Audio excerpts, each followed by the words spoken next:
When we see Luke Skywalker in The Mandalorian, he is clearly in his prime as a Jedi and has become more powerful in the 5 years since Return of the Jedi. We see Force abilities that we have not seen him use in the movies, including Force Crush.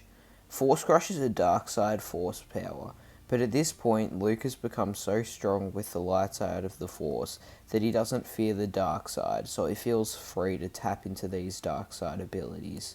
People have said that Luke Skywalker had become what Anakin would have if he had never fallen to the dark side, which is a good point, since Anakin's connection to the Force was damaged after being badly burnt in his duel with Obi-Wan on Mustafar. Even though Darth Vader was extremely powerful, he had potential to become stronger with the Force if he had never turned to the dark side, or even if he had defeated Obi-Wan on Mustafar. In Legends, Luke Skywalker became the most powerful Jedi to ever live, and got really OP by the time of the Yuzong Vong War, which is no longer canon. My personal headcanon ends in 19 ABY, with the end of the Galactic Civil War, and even though Luke is very powerful by this point, I think he gets way too OP by the time of the Yuzong Vong War and beyond. It's most likely that the Luke Skywalker we see in The Mandalorian will be the most powerful version of Luke Skywalker that we see throughout the Star Wars canon. We probably should have got a much more powerful Luke throughout the sequel trilogy, but he was just a lazy old man throughout The Last Jedi.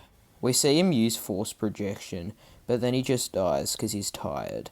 The real Luke Skywalker that we see in The Mandalorian would definitely not die from this. Throughout the 5-year gap between Return of the Jedi and The Mandalorian, Luke studied ancient Jedi text and learnt more about the Force from the Force ghosts of Yoda, Obi-Wan, and Anakin. By this point, Luke Skywalker would have become one of the most powerful Jedi to ever live, maybe even the most powerful, probably becoming even more powerful than his father Anakin Skywalker, who had the highest midichlorian count ever recorded. But since Luke Skywalker was the son of Anakin, he was also born with a very high midichlorian count. He also learnt the ways of the Force from two of the most powerful Jedi to ever live. He was even able to defeat Darth Vader 5 years before The Mandalorian. George Lucas even said that Luke Skywalker became the most powerful Jedi after Episode 6. And although George Lucas isn't in charge anymore, it does feel like they are trying to portray Luke Skywalker to be the most powerful Jedi in canon.